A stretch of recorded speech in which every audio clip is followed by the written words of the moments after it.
Para dar início ao nosso estudo acerca da recuperação judicial, nós precisamos, antes de tudo, falar um pouquinho da lógica de preservação das empresas. Uma lógica que acaba guiando todas as disposições legais relativas à recuperação de empresas e até mesmo às falências, como nós já vimos aí em algumas oportunidades. Quando a gente fala em preservação de empresa ou quando a gente fala em recuperação judicial ou possibilidade de falência, por óbvio, a gente está tratando de empresas que estão em crise, empresas que estão ou se encaminham para estarem em estado de insolvência, e o que eu estou querendo dizer, um estado de insolvência lato sensu estão com dificuldades em arcar com os seus compromissos assumidos, estão com dificuldade em honrar todas as obrigações assumidas, seja através de contrato, seja através de qualquer outro meio.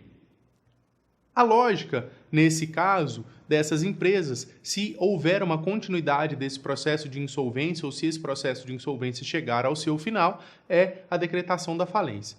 Contudo, a falência não é boa para ninguém. O encerramento das atividades empresariais acaba não sendo bom para ninguém, não só para o devedor, mas também para todos aqueles que o cercam, os trabalhadores, os credores, os fornecedores, os próprios clientes dependem daquela atividade empresarial. Por isso, o ordenamento brasileiro acaba prestigiando essa lógica de preservação das empresas, construindo e erigindo uma possibilidade de recuperar essas empresas para que elas possam produzir ou continuar produzindo sem a chance de decretação de falência. Então, quando a gente fala de preservação de empresas, a gente está falando exatamente isso.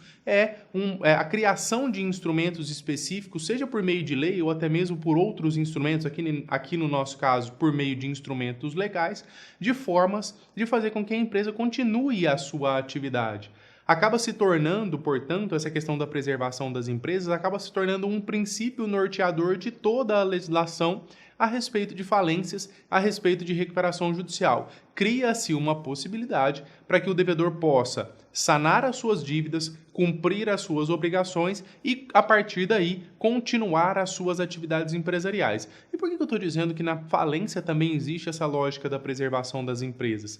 Pessoal, a falência ela tem que ser entendida como uma medida de última necessidade, o último caso. Deve-se preferir qualquer outros meios à falência quando for possível a continuidade da atividade empresarial. Ou já declarar encerrada a atividade empresarial por meio de falência com o pagamento de todos os credores para que aquele devedor possa continuar a sua atividade empresarial em outro ramo, para que ele cumpra as suas obrigações, satisfaça os seus credores e a partir dali consiga seguir sua vida, para que aquela situação de insolvência não paire sobre ele durante toda a vida, e a gente sabe que isso acontece muitas vezes. Pessoal, atualmente, o regime jurídico das falências e da recuperação judicial e extrajudicial das empresas, ele é delimitado pela Lei 11.101 de 2005.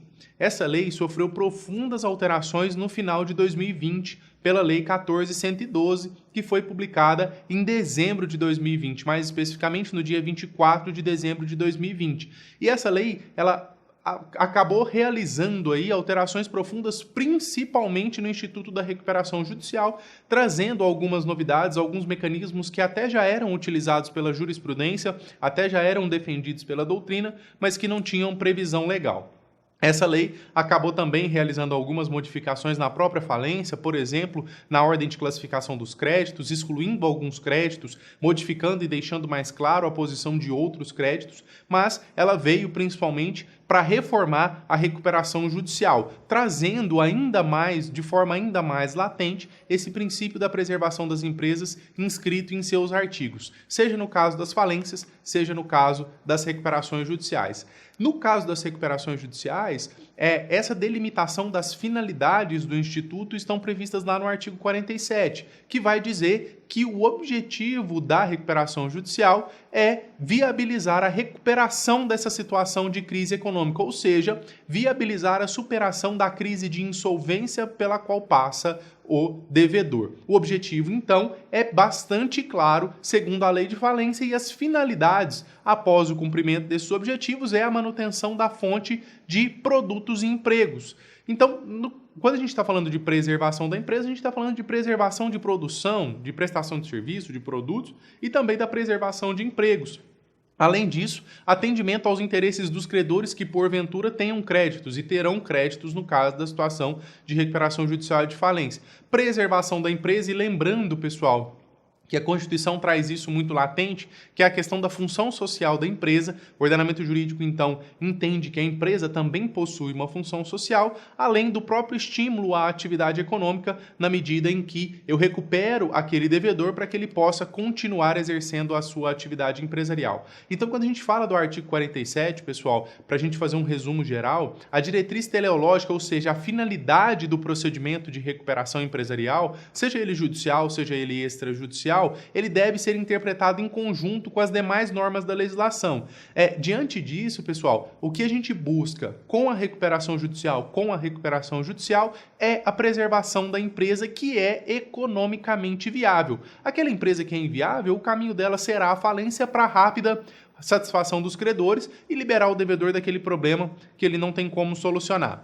Certo? Então são esses os objetivos estabelecidos para a recuperação judicial, todos eles envolvidos necessariamente nessa lógica de preservação das empresas. A lógica da preservação da empresa é, portanto, aquilo que guia todas as disposições legais da Lei 11.101, sejam elas relativas à falência, sejam elas relativas à recuperação judicial.